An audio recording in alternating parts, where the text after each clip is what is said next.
In this video, I'm going to show you how to add a new contact in Calendly step by step so you can quickly organize your contacts and keep your scheduling workflow clean and up to date. If you work with clients, leads, or team members, knowing how to add contacts in Calendly can save you time and make it much easier to manage your conversations and bookings.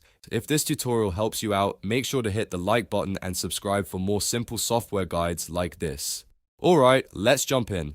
First, log into your account on the Calendly website. Once you're inside your dashboard, take a look at the menu on the left side of the screen. You'll see different sections for managing your account, and the one you want here is Contacts. Click on Contacts to open the Contact Management area. Now that you're on the Contacts page, look to the top right corner of the screen. There you'll find the plus Add Contact button. Click that button to open the contact form.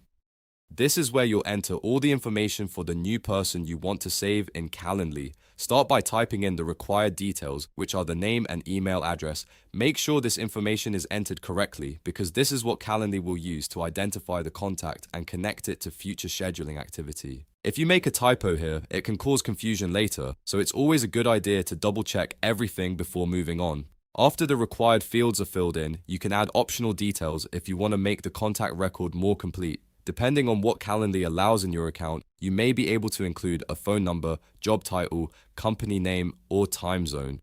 These extra details aren't always required, but they can be very helpful if you want to keep better track of your clients or teammates and make your contact list more organized.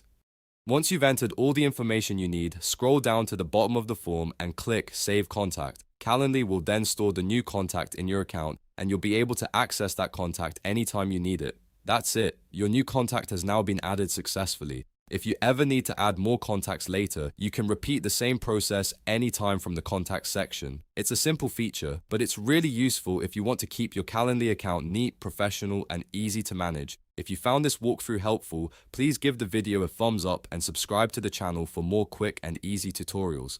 Thanks for watching, and I'll see you in the next one.